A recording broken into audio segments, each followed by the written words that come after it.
Lesson 3.2: Ethical Obligations: Truth, Accuracy, and Fairness. Now that you understand what ethics, or the right things to do, are, and why they are important, you need to get familiar with the very specific set of ethics that are a part of being a journalist and writing and publishing news and other information that real people will read or view. This lesson is going to give you a brief overview of the main ethical concepts that journalists use, but you'll want to study and research the official code of ethics published by the Society of Professional Journalists on your own in order to have a better understanding. In William Shakespeare's famous play Hamlet, Shakespeare writes, "To be honest as this world goes is to be one man picked out of 10,000."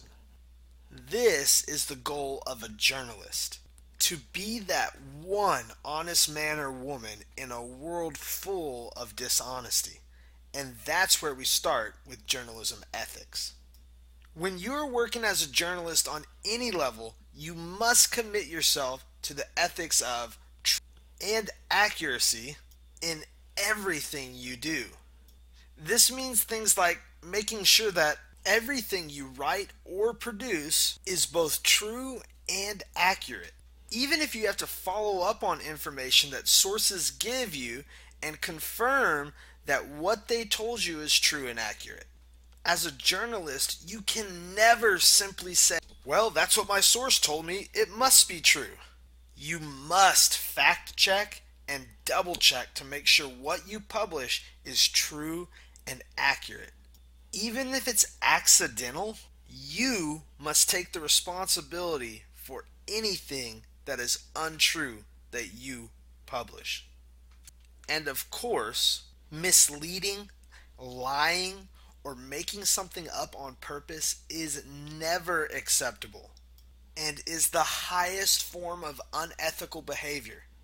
And whether you're working as a high school journalist or a professional, any such action would result in your immediate loss of job or removal from staff. We'll give you the boot. This doesn't stop at just interviews and news stories either. Your job is to make sure that headlines, tweets, or comments to get people to read or watch your stories are honest, accurate, and truthful as well. Even the photos, sound bites, quotes, and graphics should be accurate and not mislead or trick people in any way. In fact, while it might be valued in like art, photography, or film classes, when it comes to journalism, it is never okay to Photoshop, distort, or change what's in a photo or video. You can enhance the photo to make it clearer or easier to see, but you can never change who or what is in it or how they're in it, and you must always label anything that is a photo illustration so you don't mislead people.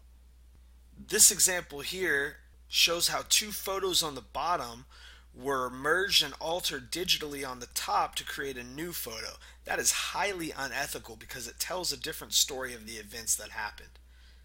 And it may look cooler or get your point across better, but it's very unethical because that's not actually what was going on. Even if you believe what you're doing is like funny or harmless, you shouldn't do it. Sometimes students will want to Photoshop a team member in who missed a team photo or some other seemingly harmless addition or subtraction, but that is never allowed and it's a major violation of journalism ethics.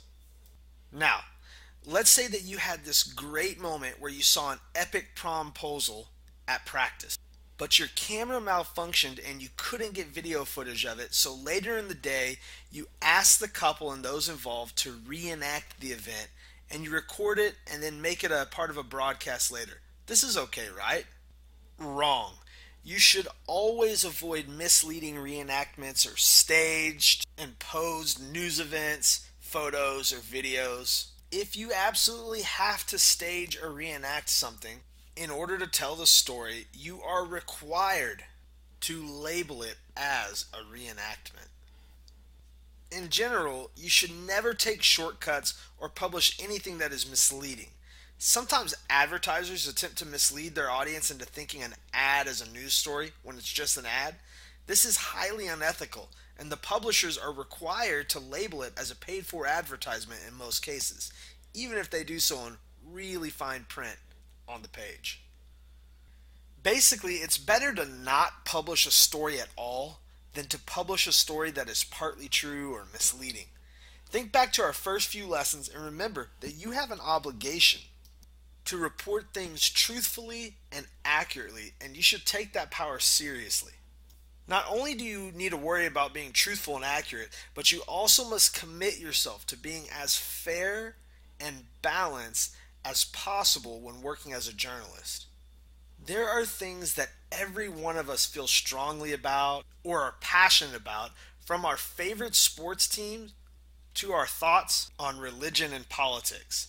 As a journalist, you should always try to keep those things from influencing you to show any type of favoritism or particular disapproval towards any subject whatsoever. In fact, if there is something you're involved in or you're passionate about that you know influences you, you should actually tell your audience about this and admit to it whenever conflicts arise so that your audience knows where you're coming from. In fact, I'll do it right now. I'll admit when I showed this picture earlier, I picked this picture because I happen to be a pretty big Spurs fan when it comes to basketball. So that kind of influenced which picture I selected for this lesson. You have to know yourself well and understand that your values, your likes and dislikes can easily slip their way into your writing or storytelling and make your story unfair.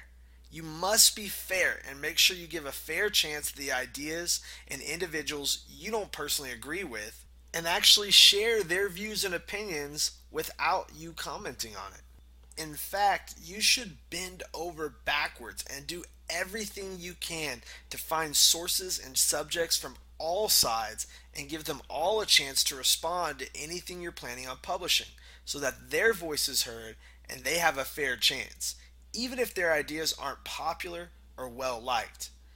Never ever try to impose your views on someone else when reporting the news.